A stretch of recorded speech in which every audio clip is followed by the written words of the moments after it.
y'all know the type of roach I'm talking about. It was the light brown roaches. And I don't mind a mini bug, but a roach I cannot do. I cannot do a filthy roach. And it came and I was like, And if it's one, oh, you know it's gotta be more. Hi guys, thanks so much for coming back to Be Restyle Girl. Today we are going to be hopping into this tea about my move from DC to North Carolina. Let me just give you a little bit of backstory. Okay, we decided that we were going to move from DC to North Carolina. We wanted Joanna to spend a little bit more time with her parents, her grandparents. And we felt like, if not now, then when. We were able to get it approved that we could work from home. So it was like, let's just do it. So we are from North Carolina and we were moving back home. And from the beginning, girl, I should have known that this was going to be a pickle because of how everything started out. So at first we could not find a house nowhere. We could not find an apartment. We could not find a house. It was just a weird time of year. It's in December and it seemed like nobody was leasing at the time, right? And so we started out, girl, with the journey of trying to find a place to stay. And I started looking online. I was like, I'm just going to look. I'm going to do a little search. We're going to just try to find something. We're going to try to get a few options. And then when we get down there, we'll go through and take a look and see how everything goes. Well, originally, I had gotten in touch with this guy. Girl, I was like, this is the dream house, boo. It was $800 a month, which I didn't know what the rent prices were in North Carolina. 3 years prior when we lived there, they were about that. So I was thinking that it would probably be about the same. So we get online and I see this house. I'm like, it's a 3-bedroom house, got a fenced-in backyard. It's $800, like a fourth of what we're paying now. Oh my God, this is everything, right?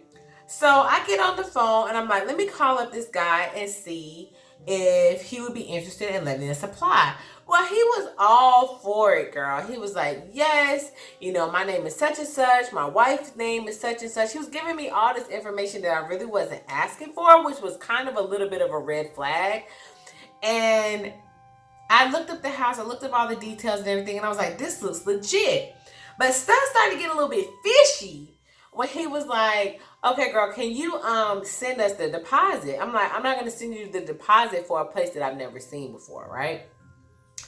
And it was just so many red flags. He called me one night at like 2 o'clock in the morning. And y'all, you have to keep in perspective too. At the time, I had a little tiny baby. And so, not little tiny, but she was like 12 months. She was much smaller than she is now. 12 months? 11 months. And so I'm thinking to myself, this is so strange. Why is he calling me at 2 o'clock in the morning? So y'all, this should have let me know right then and there that maybe this was not a good move. We just need to stay in Maryland. And I felt so strange about the whole situation. I'm like, this house is really cheap. It just feels really weird. So I started looking online and I noticed that the guy that I talked to on the phone didn't sound like the picture. When you could tell a person is from a different culture, right? So, based on where they're from, whatever country they're from, you could tell that it's not a white American male voice. So when I saw his picture, I was like, wait a minute, that don't sound like the guy that I talked to on the phone at all, okay? So, y'all, I started doing some digging. I used to work in the property management industry, so I looked up the register of deeds. I'm like, okay, the name checks out, the address checks out. The wife's name checks out. Everything checks out. But something still just does not feel right about this. So the next day, I give him a call. And I'm like, look, we want to be able to see the house before we send you this deposit. He's like, well, I just can't hold it. I'm going to have to get that deposit from you. And I was just like, it's going to be a no. Well, I did a lot more digging, you guys. And I found out, I called the realty company that the house was listed under. Because I had been talking to someone from an advertisement on Hot Pads. And so I called and y'all, the house was on contract for sale. It was not for rent. This fool was scamming me the whole time. Now imagine if I had done no digging, girl, and I would have just hopped right to it and sent that man my deposit. Because when you're out of state, it does kind of work like that. You kind of do have to put your deposit down to hold something. But please do your due diligence. So this was the first red flag. Y'all, I had to put my baby in a separate room just so I could cuss him out on the phone. Y'all, I cussed his whole soul out. If he would have had me move me and my baby and my husband to a totally different state, 6 hours away. And he was trying to scam us, and we get there and it's no house? Girl, I would have lost my mind. But it was already a red flag that this move was not going the way I thought it was going to go. This is a long story, girl, so go ahead and get you a sip, get you some wine, get you some popcorn, girl, because we're telling it all. So that was the first thing, right? So we get packing, everything is good to go. I'm packing up the house, packing up all of our belongings. Things are going a little bit smoother. I had sent my sister to this townhome because she was in the area. I'm like, go to this townhome, check out this townhome, tell me what you think. She's like, oh, that townhome is so cute, girl. It's so homey, it's this, it's that. She sends me pictures. It's like a little cottage townhome, got a nice little backyard. I'm like, okay, so things are looking up, right? The day of our move, we did hire some movers to move the stuff, but I had to get everything to the door and I had to get everything packed. So I pack up all of this stuff, you guys. And if you remember, I did a video on cloth diapering, and if you see my child, you will see her in some Pamper Stay Dries, and this is why. Y'all, the little hose that goes to the wall when you are cloth diapering, when you detach it, you have to be careful. Because I detached this thing from the wall, and the amount of water that started gushing out of my wall was unheard of, you guys. It was gallons of water. I was freaking out. I got a tiny baby in here. I don't know what to do. I grabbed her up, ran downstairs, y'all. I'm on the 3rd floor, ran downstairs. I'm like, help, help, somebody say help. My apartment is flooding out. It was such a disaster, girl. I was just like, oh my God, y'all. By the time maintenance got to my apartment, it was probably 30 or 40 gallons of water in my apartment. Luckily, this happened as soon as the guys had moved everything out of the apartment. So now here I am with an empty apartment that's completely flooded, you guys. $3,000 worth of damage at the 11th hour. We had got out of there, you guys. We was getting ready to get our whole little $2,000 deposit back. Everything was looking up, and then this. Mind you, that day, the day before, I had scheduled to have the insurance cut off for the apartment, because it was technically our last day. So I'm like, I'm gonna go ahead and get it cut off the day before, because you know we're already out. I don't want to pay for another month because it would be like I would get charged for December.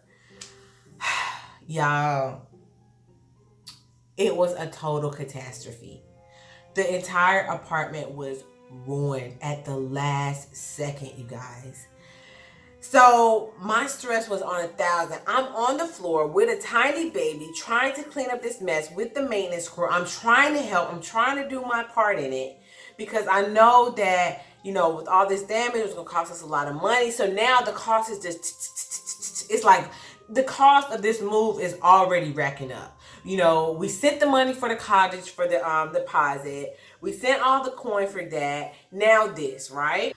Finally get everything on the U-Haul truck. We go back to the U-Haul place because there's a special attachment that you drive your car onto, and that pulls your car to North Carolina. Mind you, my husband was going to drive one car. My husband was going to drive the U-Haul, and I was going to drive the other car. So we had 2 cars in the U-Haul, but it's only 2 of us. So we had to pull one, right? We had to stay in a hotel that night. We were supposed to ride straight on to North Carolina, go on ahead and get to the place where we were moving. But we had to stay in a hotel because it was so late after cleaning up all the damage from the water, which didn't even get cleaned. It was totally futile. The whole us in there trying to help, it didn't help anything. We still had to pay the full amount. The type of trailer that we ordered was not available at budget. Don't never use budget, girl. Don't use budget. Go ahead and pay the extra coin. You'll save yourself so much headache. So they didn't have the type of trailer that we paid for, which was just a simple small trailer that pulls behind the U-Haul. Instead, they had this huge contraption that pulls up, and like me and Jay trying to put this together was a disaster because neither one of us are really handy. And so the guy, we're outside the hotel. It's freezing cold outside. There was some random stranger that helped us. It was hours later and we had to get a hotel. So then we get out of the hotel. We drive to North Carolina, 6 hours, and we get to the cottage, right? And it's everything what I could have imagined. It's so cute. We walk in like, oh, I love this place. This is great. And it's time to take the car off of the U-Haul truck. Well, girl, the thing was so rusty and crusty. We're literally trying to just do what we can to get this thing. It's like this wind-up thing, and it was not coming off. So we called U-Haul people out there to help out. And you guys, he's doing all this dun dun dun dun dun dun dun dun, all this drilling and stuff, and it just snaps, you guys. The whole handle snaps off. We're promised you guys are not going to be held responsible for this. You're not going to have to pay for this. This is totally my fault. You guys, he said it's on the phone and it was on the recording and everything. And they still try to charge us $500 for this broken truck. So now we got a flooded apartment, a broken truck. You don't have the contraption that we need. Y'all, it was a total mess. Not to mention the fact that the movers was late. It was just one of those moves. Everybody's had one of them moves. It's just a total nightmare. We get into the cottage and we start unpacking everything. I'm like, this place is really gorgeous, right? And my husband's so happy. He's like, oh, I got a wood burner fireplace. It's gonna be the best Christmas ever. And y'all, that's when we saw it. A roach. What is that? And my husband's like, oh my God, it's a roach. I was like, I done been through too much to move up in this roach house. I done been through too much, girl, with my tiny baby for it to be a roach in this house. So I'm thinking, okay, let's not panic. Let's just see what we can do, girl. Mind you, you guys, it was so much we did not notice about the house. So we get there and my sister was acting really weird. She's like, sis, I hope you really like the house. You know, there was some things I didn't notice, and then when I got here, I started noticing, girl, that there were some things that you might not be up to par. I'm like, girl, I'm not, girl, you that picky, girl. Why you pressed? I'm not that picky. What's up? Y'all, she opened these cabinet drawers. And my poor sister had went to Dollar Tree, y'all. She went to Dollar Tree and got some sticky liners to put in the cabinets. And when she peeled that liner back, y'all, it was such a pickle, you guys. Like, it looked like mouse droppings, stains. It was so bad, y'all. It was so bad. It was so bad. I wish I would have kept pictures or videos or something from that time. But y'all, it was such a traumatic time. I feel like I deleted everything. Y'all, the cabinets was a pickle. She had different color liners in there. And I was like, okay, I think we can still make it work. I think we can still make it work.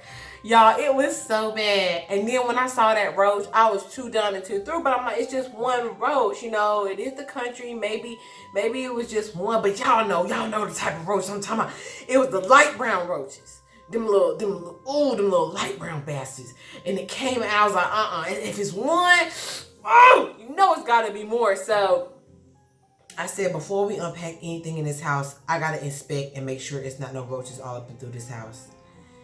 And y'all, we stayed the night, and my husband is really like terrified of bugs. And I don't mind a mini bug, but a roach I cannot do. I cannot do a filthy roach. So, girl, the next morning I said, don't unpack anything. None of my baby stuff. We're not doing none of this. Like, I want to make sure that this house is clean before we do any more unpacking. And y'all, the next morning when we woke up, we went in the kitchen. It was roaches everywhere in the kitchen when we turned on the light. I mean, them little bastards just started scurrying everywhere. I was like, y'all, I thought I couldn't breathe. I was like, we gotta go. Y'all, we had been in this house no less than 24 hours. I was like, pack it up. Everybody pack it up. We getting up out of here. I'm not doing this. Y'all, the level of stress that I was on was 1,000. So then we packed up everything, and it was a Sunday. And if you know anything about apartment industry, don't nobody want to do your job on a Sunday, girl. People don't want to work anyway. I done had a whole video about that, girl. People don't want to work anyway. But it's a Sunday. And we could not get no apartment complex to answer the phone. Y'all, we know that hours is usually between like 10 and 1 or like 1 and 5. It's short hours on Sunday. And so I knew that the hours were limited, but we were calling places that was open and nobody was answering the phone, y'all. And finally, this place that we live at now answered the phone, and the lady was so kind. She showed us around and everything. But before we even found this place, the same landlord showed us another house. So before we moved into where we are now, the same landlord showed us another house. And I'm like, well, you had roaches in your first house and you didn't tell me, and I told you I had a small baby. So it seemed like to me you would know. And there was so many other issues with the house. Like the carpet wasn't meeting the baseboard, so it was a gap this wide, and it was you just don't know what could come up through that floor. It was just so poorly done. And I was like, no. So he showed us this really high quality, really nice townhome. We read the reviews, girl, and in the reviews, the guy was like, I just moved out from there and there's a rat and roach problem. Girl, no! So we found this apartment that we're in now. We're super grateful to have this place, but we cannot wait to leave. It's just, everything is so dated, and, it's no upgrades or anything like that. It just is what it is. You know what I mean? It's like, it just is what it is. But I just thought I would share that story with y'all. That was the worst move of my life, y'all. If anything could have went wrong, it did. Everything went wrong, and it was just crazy to move in a house and you see, girl, roaches everywhere. I was like, no, no, no, no, no, no, no, no, no, no, no, no, no. Oh man, it was just so bad, you guys. But I'm just glad we got out of there, and so happy to at least be in a clean place. Even if it's not all the bells and whistles and this, that, and the third, girl, I will take it over a roach house. Anyway, girl, I thank you guys so much for watching today. If you like this video, please give it a thumbs up and don't forget to subscribe. Okay, girl, we'll see you in the next one. Bye.